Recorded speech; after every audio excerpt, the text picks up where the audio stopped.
Hello students, welcome back. This is Manish Pawar and you are watching CBL। तो चलिए start करते हैं आगे। Example 5, determine the AP whose third term is 5 and seven term is 9। This is the good question so far. इस question के लिए अभी तक मैं आपको ये कॉन्सेप्ट समझा रहा था, ये वाला सीधा लिखने वाला। अभी जो लिखा था हम लोगों ने यहाँ पे, कहाँ गया? ये रहा जो मैंने सीधा लिखा था कि 21 + 7D। ये रहा लास्ट वाला जो मैंने सीधा लिखना सिखाया था, A + 9D। इस कॉन्सेप्ट पे बेस्ड क्वेश्चन आ गया है और इसीलिए मैं समझा रहा था कि फटाफट से कैसे लिखना है। ऐसे क्वेश्चंस और भी आएंगे, समझे? देखिएगा, इसने कहा एपी बनाएं जिसकी थर्ड टर्म जो है वो 5 है। मतलब ये हुआ कि A3 जो है वो 5 है, हाँ या ना? थर्ड टर्म इज A3 और गिवन है 5 तो लिख दिया 5। उसके अलावा इन्होंने कहा सेवेंथ टर्म इज 9, तो सेवेंथ टर्म का मतलब हुआ A7 that is equal to 9, हाँ या ना? ये आपको दिया हुआ है। नाउ यू नो कि इस वाली वैल्यू को मैं लिख सकता हूं A3 को क्या लिख सकते हैं? A + 2D, हाँ या ना? हाँ या ना? हाँ ना? अब जो ना कह रहे हैं ना, इन केस कोई ना कह रहे तो भाई साहब इतनी देर से जो समझा रहा था कि कैसे लिखेंगे, अपनी वीडियो को पीछे ले जाओ, पहले वो समझ लो फिर यहां पे आना। जिसको आ गया समझ में वो आओ इधर। इस A3 को मैं कह सकता हूं A + 2D is equal to 5 as it is. A3 की जगह पे ये वैल्यू पुट कर दी। सिमिलरली A7 को मैं कह सकता हूं A + 6D and that is equal to 9। This is my equation number 1, this is my equation number 2। Now linear equation 2 variables बहुत अच्छे से आप लोग कर चुके हैं, इसे फटाफट से कर दो सॉल्व। जो मेथड आपको यूज करना है कर सकते हैं, क्रॉस मल्टीप्लिकेशन, सब्स्टिट्यूशन या आपका एलिमिनेशन, जो आपका मन करता है। अब वो तो आप लोगों को आता है। ये सेम है तो साइन सेम है तो इनको चेंज कर देंगे, ये माइनस और ये भी आपका माइनस। ये A से कट हो गया, 2 - 6 से आपका गया -4D। This is equal to 5 - 9 is -4। Minus से माइनस कैंसिल, D की वैल्यू आ गई 1। Right? Now you can take any equation और अपने D की वैल्यू को कर देंगे सब्स्टिट्यूट, आपके पास A निकल जाएगा। तो मैं यहां पे करता हूं पुटिंग द, लिखेंगे आप ये चीज, ये मेंशन करेंगे, सब्जेक्टिव है, you need to write it down. Putting the value of D in equation 1 we will get A as it is plus 2D is 1 that is equal to 5। तो ये कितना आया? A + 2 is equal to 5, A is equal to 5 - 2 is 3। First term 3 आ गई। अब ये तो मैं theoretical portion 1 में भी समझा चुका हूं और आज जब सेशन स्टार्ट हुआ मैंने तब भी ये समझाया था। तभी मैंने बात बताई थी कि सर जब A और D गिवन हो तो AP बना सकते हैं। फर्स्ट टर्म पता लग गया और D मुझे पता है तो A के अंदर D प्लस करते चले जाओ। A में D प्लस किया, सेकंड टर्म आ गई, सेकंड टर्म में D प्लस किया, थर्ड टर्म आ गई। बताया था मैंने ये concept. Do the same, here is the first term that is 3। तो इस 3 में D प्लस किया, सेकंड टर्म आ गई 4 में D प्लस किया तो चलता रहेगा 3 4 5 6 dot dot dot dot. This is my required AP। तो लिख देना बाद में, therefore 3 4 5 6 7 dot dot dot is the required AP। समझे? ये इंपॉर्टेंट है, ये कॉन्सेप्ट इंपॉर्टेंट है, ये काम आएगा अभी और भी आगे। डन? चलिए एग्जाम्पल 6 पे चलते हैं। Good question. This is the same question जो आपने एग्जाम्पल नंबर 4 किया था। यहां पर मैंने ये बात बोली भी थी कि हाँ, हमसे वो पूछ भी सकते हैं कि चेक करके बताओ कि ये जो टर्म है ये AP में एग्जिस्ट भी करती है कि नहीं करती है। और वैसे ये क्वेश्चन सेम ही था, यहां भी उन्होंने बोल दिया था कि एग्जिस्ट करती है, बट यहां पे पूछा गया था कि बताएं कि क्या कोई टर्म 0 है कि नहीं। इसका मतलब क्या है कि क्या 0 एग्जिस्ट करता है कि नहीं करता है। सेम थिंग ना। And this is the same question, थोड़ा सा इसने बस हल्का सा मॉडिफाई कर दिया इस क्वेश्चन के स्टेटमेंट को, which is check whether 301 is a term of the list of the numbers 5 11 17 23 and so on. AP is given to us, A निकाल देंगे, D निकाल देंगे, we need to check it out कि इस AP में कहीं पे 301 आता है कि नहीं आता है। मतलब 301 क्या है? A है क्या N है? जल्दी बताओ, 301 AN है या N है? This is AN। आपको पता लगाना कि 301 कौन सी टर्म है। Right? Check whether this is a term. तो वो चेक तो तभी कर पाऊंगा ना जब मैं टर्म निकालूंगा अपनी। Got it? Now let us check it out.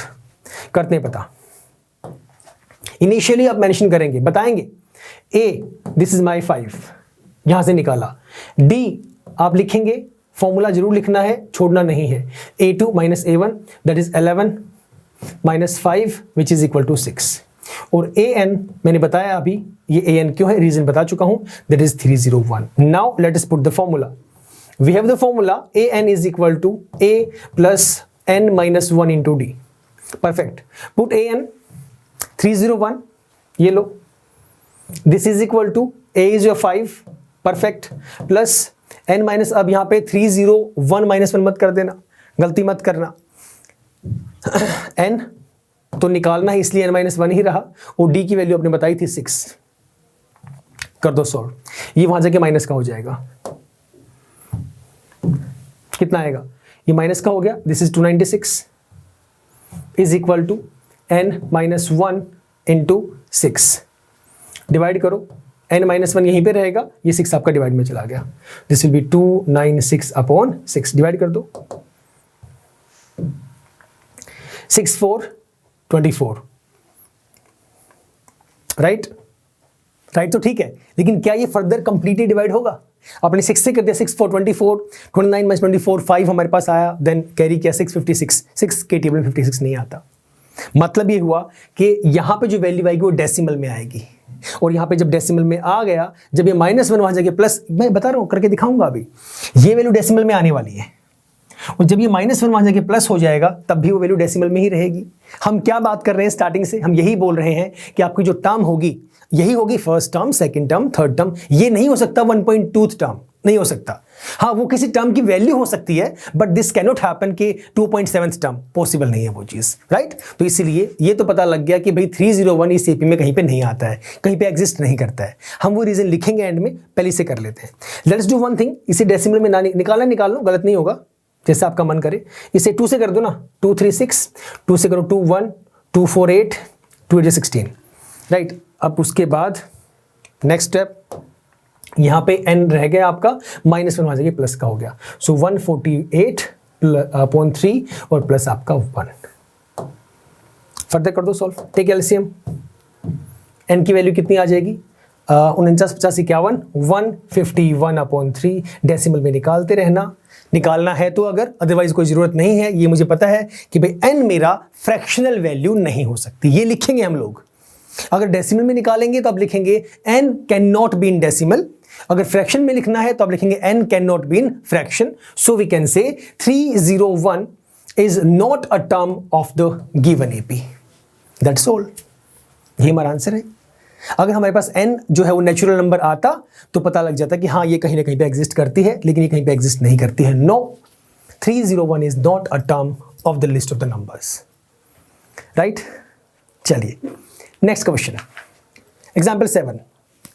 Question बड़ा इजी है, इसमें बेस्ड भी क्वेश्चन एग्जाम में कई बार आते हैं. ध्यान से समझने वाली चीज सिर्फ छोटी सी है. पहले क्वेश्चन करता हूं, रीड फिर समझाता हूं. How many 2 digit numbers are divisible by 3. पहले मुझे ये बताओ, सबसे पहला सबसे छोटा 2 डिजिट नंबर क्या है जो 3 से डिविजिबल है? Don't say 6, don't say 3, don't say 9. Reason behind, मैंने 2 डिजिट की बात की है. तो पहला 2 डिजिट नंबर चेक करो, 3 के टेबल में पहला 2 डिजिट नंबर क्या आता है? 12 आता है. तो my first 2 digit number which is divisible by 12, divisible by 3 is 12. Next क्या होगा? 15. नेक्स्ट क्या होगा? 18. चलता रहेगा. What will be last number? That is 99. Last 2 digit number which is divisible by 3 is 99. AP बन तो गई, एपी आ गई. लास्ट टर्म आपके एक्सक्यूज मी, लास्ट टर्म आपके पास प्रेजेंट है. हाउ मेनी, कितने सारे, एन ही निकालना है. टोटल नंबर है कितने, या ये बोल दो सिंपल सी भाषा में कि 99 कौन सी टर्म है. एक ही तो बात हुई. सुनो मेरी बात ध्यान से, यहां भी कंफ्यूजन क्रिएट होता है कि सर अभी आपने एक सेंटेंस बोला कि टोटल नंबर ऑफ टर्म्स कितनी हैं. सुनना मेरी बात एक बार. मैंने अभी क्वेश्चन सॉल्व नहीं किया, मैं मान लेता हूं कि जो 99 है, फॉर एग्जाम्पल ऐसे मैं हाइपोथेटिकली बोल रहा हूं, 99 मान लो 50th टर्म है. मैंने कहा 99 जो है वो 50th टर्म है. क्या ये लास्ट टर्म नहीं है? क्या ये लास्ट नंबर नहीं है? 2 डिजिट नंबर जो 3 से डिविजिबल है, लास्ट है. तो टोटल नंबर ऑफ टर्म्स यहां से शुरू हो गया, आप यहां पे गए तो क्या वो 50 नहीं हुए ना? 50th टर्म का मतलब क्या हुआ? आपकी कहानी यहां पे खत्म हो गई. हमारा क्वेश्चन इससे आगे है ही नहीं. तो अरे नंबर ऑफ टर्म्स ही तो पूछा है, एक ही बात तो हुई. या ये बोल दो टोटल नंबर ऑफ टर्म्स कितनी है, वो 50 ही हुआ. या ये बोल दो 99 कौन सी टर्म है, बात तो एक ही तो हुई.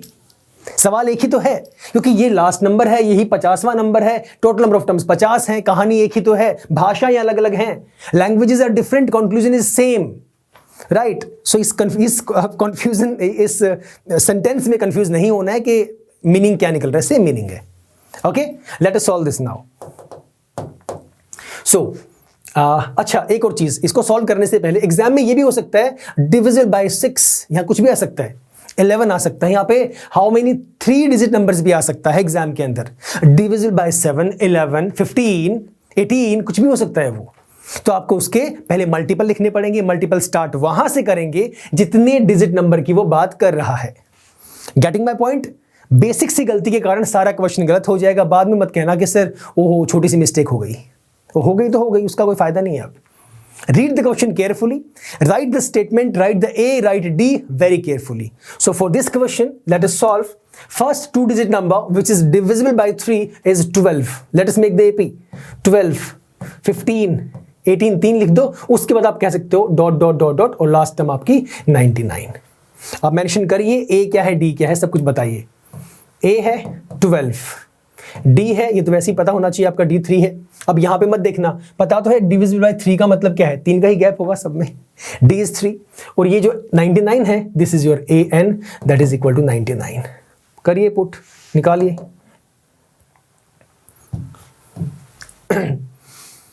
सो we have the formula AN is equal to A plus N minus 1 into D। AN की जगह पे पुट कर दिया 99, this is equal to A है 12, N ही निकालना है, इंटू D है हमारा 3, ब्रैकेट में डालेंगे इसे एज यूजुअल। ओके, 12 को वहां ले जाओ, माइनस कर दो, 9 में से 2 गया 7, 9 में से 1 गया 8, 87, that is equal to N minus 1 into 3।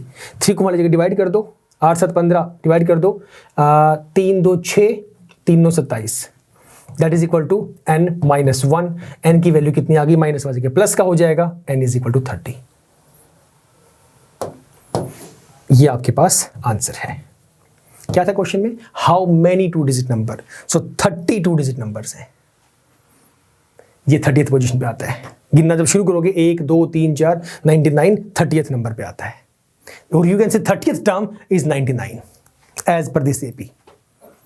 बताइए कॉन्सेप्ट क्लियर, कोई कंफ्यूजन है तो मुझे बताएं, चलते हैं आगे। इजी है, तो फिलहाल इतना ही सर, मिलेंगे नेक्स्ट क्लास में, इससे आगे हम लोग स्टार्ट करेंगे। Right, till the time stay safe, stay healthy and yes keep smiling. Bye bye, take care.